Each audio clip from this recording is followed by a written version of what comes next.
Marlène et Jean-Claude te présentent pour 2026 la série qui s'intitule « Voici, il vient ». Merci pour ta fidélité et que l'Éternel continue de t'éclairer tandis que tu découvres la vérité et que tu mettes en pratique la vérité. Aujourd'hui, nous voyons le peuple heureux. S'il existe un peuple heureux, c'est parce qu'il existe aussi un peuple malheureux. Notre référence se trouve dans le livre de Psaume, chapitre 144. Psaume 144. Avant de l'aborder, prions. Notre Seigneur et notre Dieu, merci pour la parole. Merci de continuer de nous éclairer.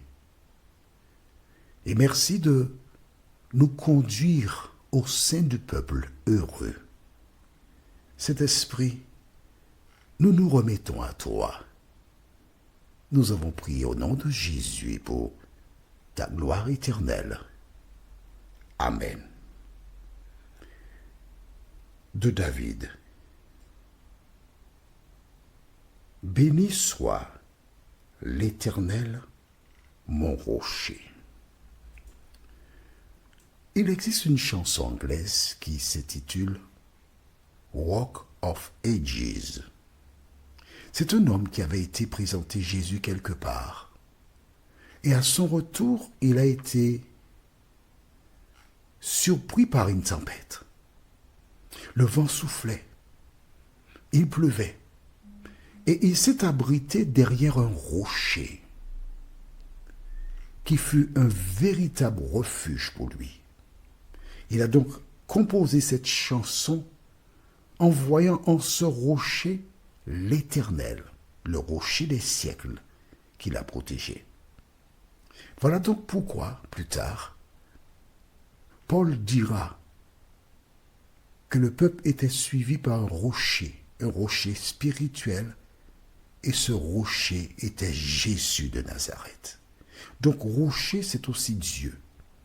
Nous continuons donc. Béni soit l'Éternel, mon rocher, qui exerce mes mains au combat, mes doigts à la bataille, mon bienfaiteur et ma forteresse, ma haute retraite et mon libérateur, mon bouclier, celui qui est mon refuge, qui m'a sujetti mon peuple. Amen. À travers ces mots, nous dégageons que Dieu était le cœur central de la vie de David. Tout tournait autour de Dieu parce qu'il avait placé son espérance, son assurance tout risque, en l'Éternel des armées. Toi qui m'écoutes, quelle place as-tu laissé à Jésus dans ta vie? Tu te fies à tes richesses, tu as de l'argent,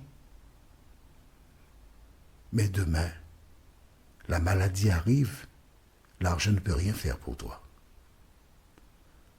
Tu te fies à ta notoriété.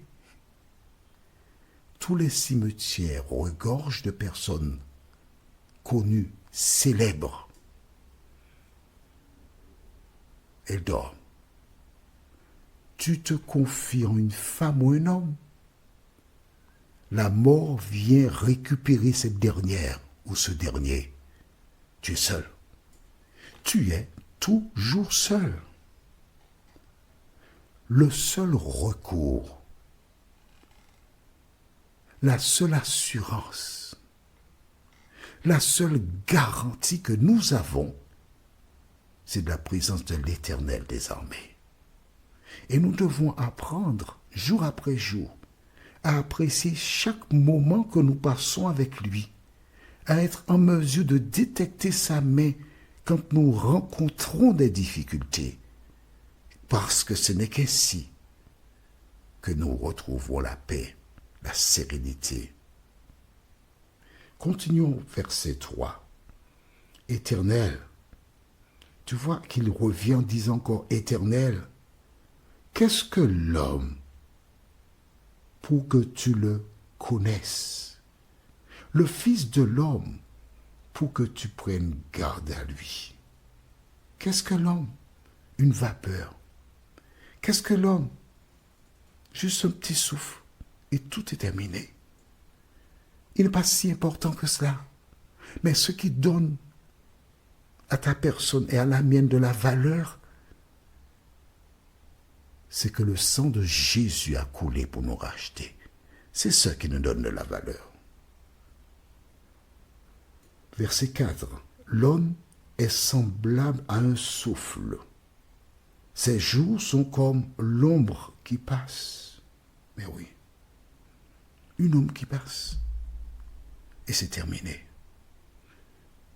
Verset 5. Éternel, abaisse tes cieux et descends. Touche les montagnes et qu'elles soient fumantes. Fais briller les éclairs et disperse mes ennemis. Lance tes flèches et mets-les en déroute. Éternel, tes mains d'en haut, délivre-moi et sauve-moi des grandes eaux, de la main des fils de l'étranger. Les étrangers sont venus. Ils se sont installés. Eux, ils ont respecté. Mais les fils qui sont nés donc sur la terre en question, ils estiment avoir autant de droits que ceux du pays. Et David, là encore, il cherche son refuge en l'Éternel. Vois-tu, toutes les situations que nous rencontrons, nous devrions avoir le réflexe pour aller à l'Éternel. Maintenant, il y a des choses que tu peux faire, on est d'accord. Mais même là, tu demandes à Dieu la force pour les réaliser. Quelle que soit la chose que je fais, même si j'ai une dextérité, Seigneur, aide-moi à réaliser cela. Apprendre à compter sur Dieu. Reconnaître que c'est lui qui te donne la force pour dire, pour faire, pour parler, etc. Et quand tu te trouves en intimité, tu dois escalader la montagne pelée, demande à Dieu encore là, Seigneur, je vais escalader la montagne pelée, permets que j'arrive au cratère. Dans tout ce que tu fais, tu appelles Dieu à ton secours. Du reste, la Bible elle-même déclare, priez sans cesse. Un jour, j'étais sur un vol, Maroc-Charles de Gaulle. Et il y avait des musulmans à bord. Ayant entendu parler du Coran, j'étais tenté de voir à quoi ressemble le Coran. Et je demandais à quelqu'un qui lisait le Coran, est-ce que je pourrais jeter un petit coup d'œil? Il m'a dit, oui, avec plaisir. Et je te dirai ce que j'ai appris du Coran. J'ai trouvé ça extraordinaire.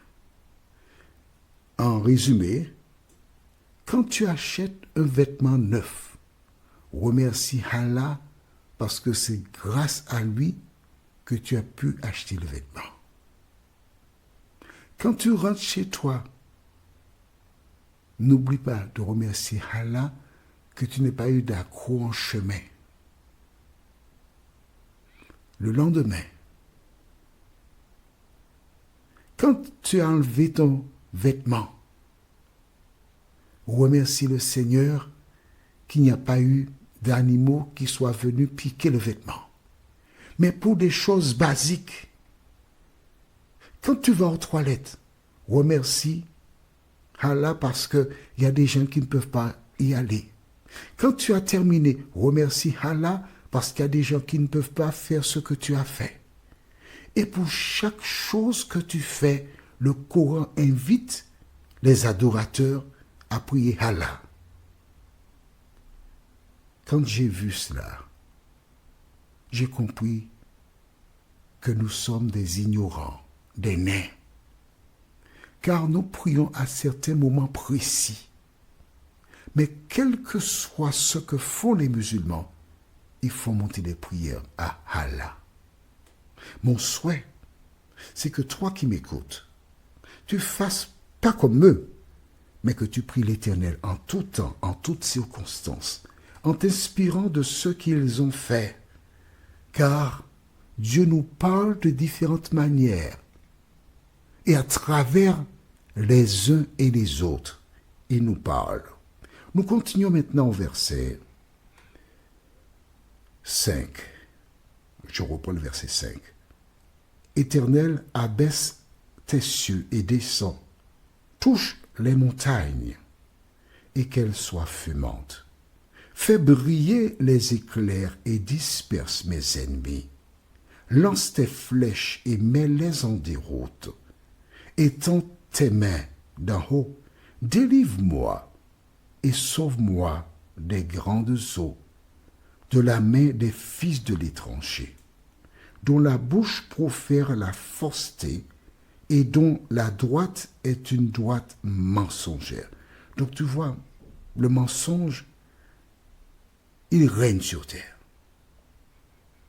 Que ce soit des personnes de ton peuple, des étrangers, le mensonge, c'est l'arme du diable. C'est bon? Verset 12. Nos fils sont comme des plantes qui croissent dans leur jeunesse. Nos filles comme les colonnes sculptées qui font l'ornement des palais. Nos greniers sont pleins, regorgent de toute espèce de provisions. Nos troupeaux se multiplient par milliers, par 10 milliers dans nos campagnes. Nos génisses sont fécondes, point de désastre, point de captivité, point de cri dans nos rues. Heureux le peuple pour qui il en est ainsi. Heureux le peuple dont l'Éternel est le Dieu. Et j'ajoute, heureuse la personne dont Jésus est le Sauveur. Rappelle-toi, quand le fils prodigue revint chez son père, ce dernier déclara, « Réjouissez-vous avec moi, parce que mon fils que voici était mort, et il est revenu à la vie. » Toutes les fois qu'une personne retourne à Jésus, elle retourne à la vie. As-tu compris cela? Quand une personne a erré et tu la vois revenir à Dieu, c'est le Saint-Esprit qui permet qu'elle revienne à la vie. Notre thème pour notre prochaine étude s'intitule « Le règne éternel ». Et nous lirons du livre de Psaume, chapitre 145. Psaume 145. Prions. Notre Seigneur et notre Dieu, grande est notre joie encore, parce que nous continuons à voguer avec toi. Merci Seigneur pour la parole. Qu'elle continue de nous diriger dans de verts pâturages. Nous t'avons prié au nom de Jésus et pour ta gloire éternelle. Amen. Que l'Éternel continue de te bénir et il me tarde de te retrouver. Nous sommes parvenus au terme de notre réflexion. Si d'aventure tu as une question, il te suffit d'envoyer un message par le biais de WhatsApp au numéro suivant, plus 596 696 88 93 93. Et alors Jean-Claude, moi, je me ferai un réel plaisir de répondre à ta question.